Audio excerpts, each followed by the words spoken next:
Hello दोस्तों, आपका स्वागत है स्कॉलर एलाइट में। आज हम इस वीडियो में बात करेंगे इतिहास भाग 9 की। जैसा कि आप सभी को पता है कि मेरी जो है तबीयत ठीक नहीं है, मेरा स्वास्थ्य उतना अच्छा नहीं है, लेकिन मैंने थोड़ा सा रिकवरी की है, तो उस हिसाब से मैं जल्द आप लोगों का कोर्स ख़त्म करने की कोशिश करूँगा। तो आज इस पार्ट में जो है हम पढ़ेंगे इतिहास भाग 9, जो कि ये लास्ट पार्ट होगा आपका प्राचीन भारत के इतिहास का, एंशिएंट हिस्ट्री का। इसके बाद जो है हम मिडिवल हिस्ट्री चालू करने की कोशिश करेंगे। तो आज जो टॉपिक है, देखते हैं हम कुछ वंश जो रह गए थे उनके बारे में हम बात करेंगे, गुप्तोत्तर वंश की। तो गुप्तोत्तर वंश की बात करें तो इसके अंतर्गत हम देखते हैं पाल वंश की। तो यहाँ पे अगर हम पाल वंश की बात करें तो पाल वंश की स्थापना बौद्ध धर्म के अनुयायी गोपाल ने, ठीक है, गोपाल ने की थी। किसने की थी? गोपाल। तो इसको आप ऐसे याद रख सकते हो। देखिए, गोपाल की अगर हम बात करें तो गोपाल में लास्ट में ही पाल आ रहा है, तो बस ये गोपाल पाल वंश के संस्थापक है। तो इस तरीके से आप इसको याद कर सकते हैं। कब स्थापना की? तो अगर सन की बात करें 750 से 770 ईसा पूर्व के बीच में इन्होंने जो है इसकी स्थापना की। अब यहाँ पे सेकंड पॉइंट आप देख पा रहे हैं, धर्मपाल जो कि थे गोपाल के पुत्र, उन्होंने विक्रमशिला विश्वविद्यालय की स्थापना की तथा नालंदा विश्वविद्यालय का जीर्णोद्धार किया, यानी कि जो है उसको सुधार कार्य करवाया। तो क्वेश्चन यहाँ से ये पूछा जाता है कि विक्रमशिला की स्थापना, विश्वविद्यालय की स्थापना किसने की? तो वो की थी धर्मपाल ने या पाल वंश के शासकों ने। और नालंदा विश्वविद्यालय का जीर्णोद्धार किसने करवाया? तो वो भी करवाया आपका धर्मपाल ने। तो ये कुछ इंपॉर्टेंट क्वेश्चन बनते हैं परीक्षा की दृष्टि से, जो बहुत ही इंपॉर्टेंट है। चलिए बात करते हैं हम देवपाल की। अगर हम देवपाल की बात करें तो देवपाल जो है इन्होंने 1810 ईसा पूर्व में, ठीक, सॉरी 810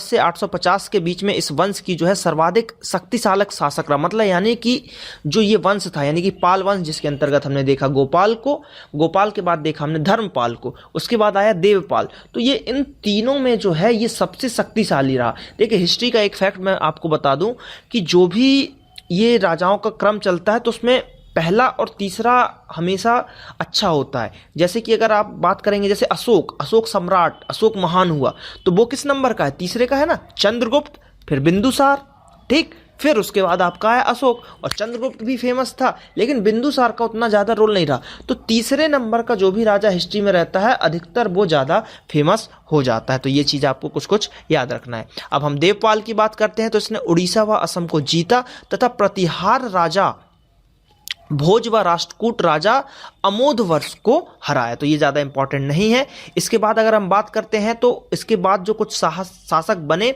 वो बने महिपाल बने, राजेंद्र बने, जिन्होंने चोल पर आक्रमण करके उनको जो है पराजित किया। अब जो है हम बात करते हैं बादामी चालुक्य की। तो यहाँ पे आप देख सकते हैं इस वंश का संस्थापक जो है पुलकेशिन प्रथम है। कौन है? पुलकेशिन प्रथम। तो यहाँ पे पुलकेशिन द्वितीय एक होता है, एक इसके बाद आएगा पुलकेशिन द्वितीय। तो उसका जो है एक एहोल अभिलेख जो है फेमस है, तो वो हम आगे देखेंगे, उसको मैं बताऊंगा। तो यहाँ पे कौन है? पुलकेशिन प्रथम ने बादामी के चालुक्य, या ऐसा बोल सकते हो। तो इस वंश की जो है संस्थापक या स्थापक पुलकेशिन प्रथम होगा। इस वंश की राजधानी, देखिए राजधानी हिस्ट्री में बहुत ही इंपॉर्टेंट रहती है। जो भी राजधानी पूछी जाएगी इंपॉर्टेंट रहेगी, तो राजधानी वाली चीजें आपको याद करनी ही पड़ेगी। तो बातापी, इस वंश की राजधानी कहाँ थी? बातापी थी, ठीक, और आधुनिक बादामी कह सकते हो आप उसको। अब बात करते हैं पुलकेशिन द्वितीय की। तो पुलकेशिन द्वितीय बातापी के चालुक्य राजवंश का सर्वाधिक योग्य एवं साहसी शासक था। उसने हर्षवर्धन को नर्मदा तट पर पराजित किया था। तो ये बहुत ही आईएमपी क्वेश्चन हो जाएगा कि पुलकेशिन द्वितीय ने किसको पराजित किया था? तो हर्षवर्धन को नर्मदा तट पर जो है पराजित किया था। और पुलकेशिन ने जो मैंने बताया था एहोल अभिलेख बनाया था, तो इसको आप कैसे याद कर सकते हो? ये देखिए पुल हो गया, ठीक है, पुलकेशिन यानी कि पुलिया एक डाली जाती है और पुलिये में जो है दोनों साइड एक होल रहता है। तो ये हो गया, ये होल है तो ए होल, और दो होल है तो पुलकेशिन द्वितीय। तो पुलकेशिन द्वितीय ने जो है ए होल अभिलेख का निर्माण किया था, मतलब ऐहोल अभिलेख उसके द्वारा लिखा गया था। चलिए बात करते हैं, पुलकेशिन द्वितीय ने पर्सिया के राजा खुसरो द्वितीय के दरबार में अपना दूत भेजा था। तो ये क्वेश्चन बन सकता है कि पर्सिया के राजा खुसरो द्वितीय के दरबार में किसने अपना दूत भेजा था, तो वो दूत भेजा था पुलकेशिन द्वितीय ने। बात करते हैं हेनसांग की, तो हेनसांग ने पुलकेशिन द्वितीय के शासनकाल में चालुक्य साम्राज्य की यात्रा की। तो हेनसांग ने जो है चालुक्य साम्राज्य की जो है यात्रा की। और हेनसांग किसके शासनकाल में आया था, हर्षवर्धन के शासनकाल में आया था। ये क्वेश्चन भी पूछा जाता है। बात करते हैं हम चालुक्य, तो चालुक्य उस समय की जल सैन्य शक्ति के रूप में प्रसिद्ध थे। ठीक है, तो जल सैन्य शक्ति के रूप में जो है चालुक्य उस समय बहुत ही फेमस थे। चलिए हम बात करते हैं राष्ट्रकूटों की, तो राष्ट्रकूटों की अगर बात करें तो राष्ट्रकूटों से भी जो है आपका इंपॉर्टेंट क्वेश्चन बनते हैं, क्योंकि जो राष्ट्रकूट है वो भी आपके बहुत ही इंपॉर्टेंट हो जाते हैं। तो चलिए यहाँ पे बात करते हैं, प्रारंभ में राष्ट्रकूट जो है बादामी चालुक्यों के सामंत थे, यानी कि उन्हीं के साथ में थे। इसके बाद जो अलग से राष्ट्रकूटों की स्थापना की, तो इस वंश की स्थापना जो है दंती दुर्ग ने की। किसने करी, दंती दुर्ग ने। अगर हम बात करते हैं दंती दुर्ग, इसको आप कैसे याद कर सकते हो, राष्ट्रकूट, लास्ट में क्या आ रहा है, कूट, यानी कि राष्ट्र को कूट रहे हैं, यानी कि कूट का एक मतलब होता है पीसना भी होता है। ठीक है, तो दांत का काम क्या है, आपके खाने को पीसना है, तो ये क्या करता है, दांत से पीस रहा है, यानी कि राष्ट्रकूट। तो इस तरीके से आप याद कर सकते हो कि कूट का मतलब होता है पीसना, तो दंती दुर्ग यानी कि दंत यानी दांत, दांत से पीस दिया। तो राष्ट्रकूट वंश की स्थापना किसने करी, दंती दुर्ग ने। अगला पॉइंट की अगर हम बात करें तो इस वंश का प्रसिद्ध शासक जो है कृष्ण प्रथम, एक महान निर्माता भी था। उसने एलोरा के प्रसिद्ध कैलाश मंदिर का निर्माण कराया था। तो ये क्वेश्चन बहुत ही इंपॉर्टेंट है। इस वंश का प्रसिद्ध शासक कौन सा हो गया, कृष्ण प्रथम हो गया, और एक महान निर्माता भी था, उसने एलोरा के प्रसिद्ध कैलाश मंदिर का निर्माण कराया। तो ये बहुत ही इंपॉर्टेंट क्वेश्चन है। अब अमोद वर्ष की बात कर लें, 814 से 876 ईसा के पूर्व में धर्म और साहित्य में विशेष उसने रुचि रखा। यह विद्वानों एवं कलाकारों का आश्रयदाता था। इसने पहली कन्नड़ कविता कविराज मार्ग तथा प्रश्नोत्तर मल्लिका लिखी। तो ये बहुत इंपॉर्टेंट है, पहली कन्नड़ कविता कविराज मार्ग एवं प्रश्नोत्तर मल्लिका किसके द्वारा लिखी गई, अमोद वर्ष। ठीक, इंपॉर्टेंट है, याद रखिएगा। अगला पॉइंट हम देखते हैं, इस वर्ष के शासक कृष्ण तृतीय ने एक विजय स्तंभ रामेश्वरम में एक मंदिर का भी निर्माण करवाया था। तो कृष्ण तृतीय ने विजय स्तंभ तथा रामेश्वरम में एक जो है मंदिर का निर्माण कराया। बहुत इंपॉर्टेंट फैक्ट्स है। बात करते हैं हम यहाँ पे पल्लव वंश की, तो पल्लव वंश की बात करें तो पल्लव वंश का वास्तविक संस्थापक सिंह विष्णु था। ठीक है, सिंह विष्णु को माना जाता है पल्लव वंश। अब देखिए इसको आप कैसे याद कर सकते हो, विष्णु जी। ठीक, विष्णु जी यानी कि उनके अवतार राम जी। राम जी 14 वर्ष जंगल में रहे, यानी कि उनको शेर ने पाला, शेर जानवरों ने उनको पाला। तो आप इसको याद कर सकते हैं, पल्लव यानी पाला, तो सिंह यानी शेर, और विष्णु जी यानी राम उनके अवतार, तो उनको जंगल में पाला। तो इस तरीके से आप याद कर सकते हो पल्लव वंश को। इस वंश की राजधानी कहाँ थी, कांची थी। तो ये आपको याद रखना है कि इस वंश की जो है राजधानी कहाँ थी, राजधानी थी कांची। मोस्ट आईएमपी फैक्टों में से एक है, मैंने बताया ना, राजधानी तो आपको याद ही रखना है। तो इस वंश की राजधानी कांची थी। नरसिंह वर्मन ने पल्लव वंश का सर्वाधिक यशस्वी राजा रहा, यानी कि सबसे शक्तिशाली राजा कौन सा रहा, नरसिंह वर्मन। नरसिंह वर्मन ने महाबलीपुरम नगर की स्थापना करवाई तथा महाबलीपुरम के प्रसिद्ध एकात्म रथों यानी कि 7 पैगोड़ों का भी निर्माण कराया। तो ये बहुत इंपॉर्टेंट क्वेश्चन हो जाता है कि 7 पैगोड़ों का निर्माण किसने करवाया, तो नरसिंह वर्मन ने करवाया। नरसिंह वर्मन के ही शासनकाल में हेनसांग ने कांची की यात्रा की। हेनसांग ने किसकी यात्रा करी, कांची की यात्रा करी। अब बात करते हैं हम गंग वंश की, तो गंग वंश जो है, गंग शासक नरसिंह देव ने कोणार्क का प्रसिद्ध सूर्य मंदिर बनाया। तो ये बहुत ही इंपॉर्टेंट क्वेश्चन है कि किस वंश के शासक ने कोणार्क का सूर्य मंदिर जो कि उड़ीसा में स्थित है बनवाया, तो गंग शासक ने बनाया। अब बात करते हैं अगले पॉइंट की, तो गंग वंश के शासक अनंत वर्मन ने पुरी के प्रसिद्ध जगन्नाथपुरी का जो है जगन्नाथपुरी मंदिर का निर्माण कराया। गंग वंश के ही शासक अनंत वर्मन ने पुरी के प्रसिद्ध जगन्नाथ मंदिर का जो है निर्माण करवाया। अगला पॉइंट हम देखते हैं, गंग वंश से पहले उड़ीसा में शासन करने वाले केसरी शासकों ने भुवनेश्वर के प्रसिद्ध लिंगराज जो है मंदिर का निर्माण करवाया। किसने, लिंगराज मंदिर का निर्माण किसने करवाया, आपके गंग वंश के शासकों ने ही करवाया।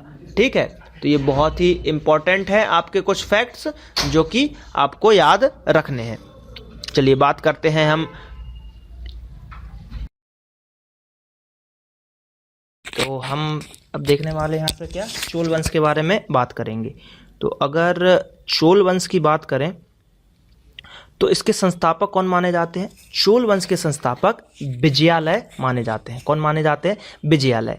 तो इसको आप कैसे याद कर सकते हो? जैसे कि अभी करंट न्यूज़ में आपने विजय माल्या के बारे में सुना होगा, कितना सारा पैसा लेके भाग चुका है विदेशों में। तो चोल को हम चोर से याद करेंगे। तो विजय माल्या कौन है? चोर की तरह पैसा लेके भाग चुका है। तो विजयालय इसका संस्थापक हो जाएगा चोल वंश का। तो इस तरीके से आप इसको याद कर सकते हो। अब बात करते हैं चोल के कुछ और फैक्ट्स देखते हैं। जैसे इस पॉइंट में आप देख सकते हो कि चोलों का प्रारंभिक इतिहास संगम युग यानी कि 3री शताब्दी के पूर्व आरंभ हो जाता है, परंतु इस वंश का राजनीतिक उत्कर्ष की बात करें तो 9वीं शताब्दी में होता है। तो ये इंपॉर्टेंट नहीं है, आपको याद नहीं रखना है। मैंने जैसा कि आपको बताया राजधानी हमेशा याद रखनी है। तो चोलों की राजधानी कहाँ थी? तो चोलों की राजधानी थी तंजौर। कहाँ थी?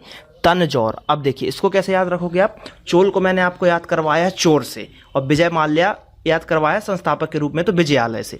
अब तंजौर, तन का मतलब क्या होता है? शरीर। अब एक तो चोरी कर लिया, ऊपर से शरीर को तान के खड़े हैं, ठीक। तो तंजौर इस तरीके से आप याद कर सकते हो कि राजधानी इसकी क्या हो जाएगी? तंजौर, ठीक है। अब बात करते हैं जैसे कि राजराज प्रामी या राजराज प्रथम को इस वंश का वास्तविक संस्थापक माना जाता है। किसको माना जाता है? राज को, ठीक। इसको बस आपको याद रखना है, इसकी ट्रिक नहीं बन पाएगी। लेकिन पूरे अगर संपूर्ण दक्षिण भारत की बात करें तो पूरे संपूर्ण दक्षिण भारत में जो है विजय ने जो है परचम लहराया था, या अपने विजय का परचम लहराया था। किसने? राजराज ने, ठीक। अब बात करते हैं उत्तरी श्रीलंका की। तो उत्तरी श्रीलंका को विजित कर इसका नाम जो है मामुंडी रखा गया था। तो ये ज़्यादा फैक्ट नहीं है इसमें, जो मैं कुछ आईएमपी आपको बताऊंगा सिर्फ वो याद रखना है जो एग्जाम में आते हैं। ज़्यादा आपको, हाँ, आप अगर पीएससी की प्रिपरेशन कर रहे हैं तो आपको पूरी थ्योरी याद करनी पड़ेगी कि अगर वहाँ पे क्वेश्चन ऐसा आ सकता है कि 4 नंबर या 5 नंबर में क्वेश्चन आ जाएगा कि चोल वंश के बारे में आप समझाइए या चोल वंश के बारे में 100 वर्ड लिखिए, तो उसमें आपको फिर पूरी डिटेल लिखनी पड़ेगी। लेकिन आप एमसीक्यूज की बात करेंगे तो वहाँ पे इतना डीप में नहीं पूछा जाएगा। ये वाला अगला पॉइंट बहुत ही इंपॉर्टेंट है। तंजौर में प्रसिद्ध राजराजेश्वरी का जो मंदिर है, जिसको बृहदीश्वर का मंदिर के नाम से भी जाना जाता है, उसका निर्माण भी किसने करवाया? राजराज ने प्रथम ने करवाया। ये आपको याद रखना है। भगवान शिव की नृत्य दर्शाती कलाकृति नटराज की मूर्ति भी इसी काल से संबंधित है। चोलों के शासनकाल में कला को गोपुरम शैली कह सकते हो, मतलब कला जो था गोपुरम शैली में उनकी कला होती थी। तो ये इंपॉर्टेंट है, ये क्वेश्चन एक बार पूछा जा चुका है, वो भी रेलवे के एग्जाम में पूछा गया था। मैं बता दूं, या ये 2010 या 2011 का आप रेलवे का प्रैक्टिस सेट या जो प्रीवियस ईयर पेपर होते हैं उसमें 2011 2010 का पेपर उठाइए, आपको ये क्वेश्चन जरूर मिलेगा। बात करते हैं अगले पॉइंट की। तो इस शासनकाल में स्थानीय सरकार हुआ करती थी। वर्तमान में जैसे पंचायती राज होता था, तो जो पंचायती राज का सिद्धांत लिया गया था जो कि आपके राजस्थान के नागौर जिले से स्टार्ट हुआ था, तो ये कॉन्सेप्ट जो है आपका चोल वंश से ही लिया गया था। तो इस टाइप के कुछ फैक्ट्स हैं, इनको आप रिलेट करके याद कर सकते हो। जैसे कि संस्थापक मैंने बताया है, आपको याद करना है। तो विजय माल्या से मैंने रिलेट किया, वो बहुत बड़ा भी चोर है अपने इंडिया का, और चोल वंश यानी चोर वंश, इस तरीके से आप इसको रिलेट कर सकते हो। ठीक है, चलिए कुछ और फैक्ट्स देख लेते हैं। जैसे कि राजराज प्रथम की मृत्यु के पश्चात जो है उसका पुत्र हुआ। पुत्र कौन हुआ? राजेंद्र प्रथम, तो वो उसका शासक बना। राजेंद्र प्रथम ने 1017 ईस्वी में संपूर्ण श्रीलंका को विजय प्राप्त कर लिया। तो ये बहुत इंपॉर्टेंट फैक्ट है कि संपूर्ण श्रीलंका पर विजय किसने प्राप्त की? तो राजेंद्र प्रथम, जो कि राजराज का पुत्र था। वहां के शासक महेंद्र पंचम को बंदी बनाकर रखा गया। ठीक है, अब देखिए पूरे श्रीलंका पे उसने क्या कर लिया? आपका शासन कर लिया। अब शासन कर लिया तो बनी बात है, जो वहां का राजा होगा वो उसको बंदी जरूर बनाएगा। क्यों बनाया होगा बंदी? क्योंकि उसने जो है उसका या तो बात नहीं माना होगा, उससे मांडवली नहीं की होगी, उसकी संधि नहीं की होगी, तो उसने कहा आप कुछ नहीं करोगे तो चलो हमारे साथ जेल में। ठीक, तो ये हमेशा से होता आ रहा है, आज भी होता है। अगर आप किसी की बात जो आपसे ज्यादा शक्तिशाली है, आप अगर उसकी बात नहीं मानते हो तो वो आपको बलपूर्वक अपनाएगा। अब बात करते हैं अगले पॉइंट की। तो राजेंद्र प्रथम ने जो है बंगाल के पाल शासक महिपाल, कौन? बंगाल के पाल शासक महिपाल को भी पराजित कर दिया था। ठीक है, और कौन सी एक उपाधि धारण की? गंगई कोंड की जो है उसने उपाधि धारण की। तो ये चोल साम्राज्य से रिलेटेड कुछ फैक्ट्स थे जो हमने देखे। शुरू में मैंने आपको 5-6 पॉइंट बताए जो आपको याद रखना है। संस्थापक विजय माल्या से हमने याद करवाया है, तो विजयालय, उसके बाद वहाँ की राजधानी तंजौर, बृहदेश्वर का मंदिर, राजराज प्रथम, इस टाइप से आपको कुछ चीज़ें याद करना है। चलिए यहाँ पे और देख लेते हैं कुछ जो 2-3 राजवंश या कुछ जो बचे हुए हैं जिनके संस्थापक देख लेते हैं, जिनके क्वेश्चन पूछने की संभावनाएं होती हैं। तो मैत्रक राजवंश की बात करें तो उसकी स्थान की बात करें वल्लभी, प्रमुख शासक के बारे में जानकारी नहीं मिलती है। दूसरे में है मौखरी जो कि स्थान है कन्नौज, उसके कुछ प्रमुख शासक हैं जैसे हरि बर्मन, इंसान बर्मन, ठीक है, इस टाइप से। क्योंकि देखिए बर्मन आपके जो है ये बंगालियों में ज़्यादा मिलेंगे, ठीक है, बंगाल के शासक जो थे बर्मन ज़्यादा थे, ठीक है। अब बात करते हैं चंद्र या गौड़ की, तो ये भी बंगाल के स्थान में आएंगे। और यहाँ का जो प्रमुख शासक की बात करें तो कौन था, शशांक था। कौन, शशांक, याद रखना है आपको, ठीक। परवर्ती गुप्त की बात करें तो ये मगध के अंतर्गत आते हैं। और इनके प्रमुख शासक की बात करें तो महासेन गुप्त। पुष्यमित्र, थानेश्वर इनका स्थान होगा। और इनमें बहुत सारे आपको राजाओं के नाम दिख रहे होंगे, पुष्यमित्र, आदित्य वर्मन, प्रभाकर, वर्धन, राज्य, ठीक है। तो ये ज़्यादा इंपॉर्टेंट नहीं है लेकिन सिलेबस के अंतर्गत है तो डिस्कस करना जरूरी है। चलिए, तो यहाँ पे जो है आपका हिस्ट्री पार्ट 9 समाप्त होता है। और ये प्राचीन भारत इस पार्ट में मैं समाप्त कर रहा हूँ। अब जो भी वीडियो आएगा तो वो मिडिवल हिस्ट्री या मध्यकालीन भारत का मैं वीडियो आपके लिए ज़रूर लाऊंगा। तो अब आपका काम है हमारे चैनल को सब्सक्राइब कीजिए, ज़्यादा से ज़्यादा वीडियोस को लाइक कीजिए, कमेंट कीजिए। और ये हमारा फेसबुक पेज है www.facebook.com/scholarlight, इसको भी लाइक कीजिए। और यहाँ पे नेक्स्ट और प्रीवियस वीडियो की आप लिंक देख पाएंगे। चलिए मिलते हैं अगले वीडियो में, धन्यवाद।